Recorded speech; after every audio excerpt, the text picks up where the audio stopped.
We're going to bring in Michael Bociurkiw, who joins us now. He's a senior fellow at the Atlantic Council, a former spokesperson for the Organization for Security and Cooperation in Europe.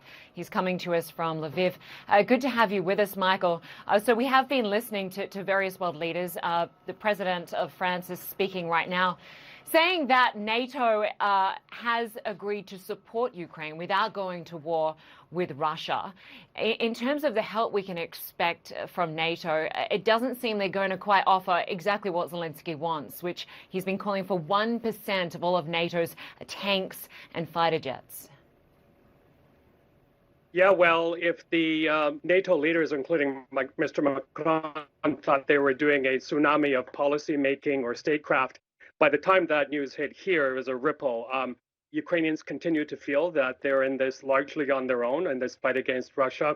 And that the point you made is exactly correct, is that they don't want to become belligerents in this war. They'd like to, it seems to me, and to I think other people I spoke to here, that Ukraine deal with this as a kind of proxy war for the West.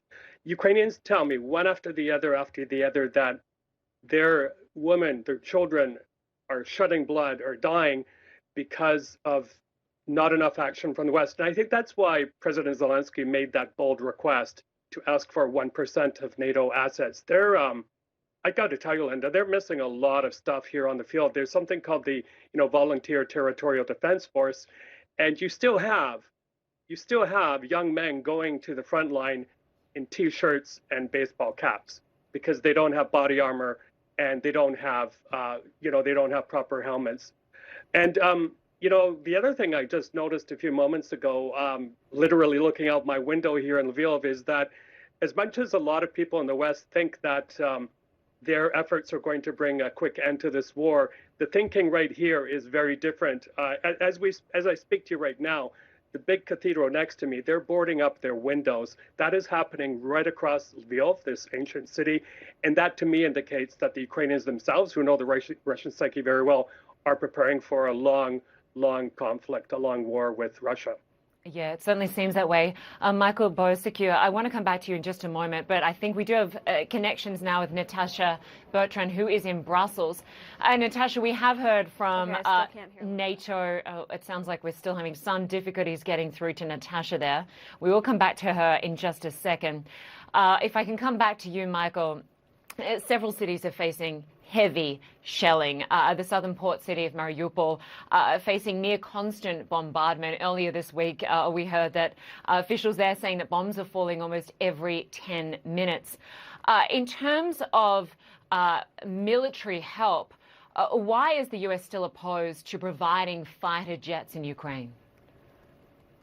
Well, I think it's still that Western leaders, and I respectfully to Mr. Biden, have not grown the spine to stand up to Mr. Putin. I think they're still afraid of him. Why? Because he has that nuclear arsenal, and because we can't put it past him to use chemical, biological weapons of mass destruction. So they're very nervous about that. I think they believe that Mr. Putin is more unhinged these days. He's more desperate, having seen battlefield progress not proceed the way he thought. It's sad, Lynda, because I think that the Putin circle are going to resort to more of that bombardment, bombing populated centers into submission until they see some concession from Ukraine. And I got to tell you as well, Ukrainians are very nervous about Mr. Zelensky being forced into peace talks with Mr. Putin because they aren't prepared to give away any concessions from this side anyway. In terms of other concerns on the ground, there are major concerns that Russia might resort to weapons of mass destruction, chemical weapons, biological weapons, nukes. The NATO summit, the G7 summit, EU Council, they're all discussing that very issue today. How would they respond, do you think, should Russia cross that line? Yeah, I saw the NATO promise. I don't even understand what they mean by bolstering their defenses in terms of what it means here on the ground in Ukraine.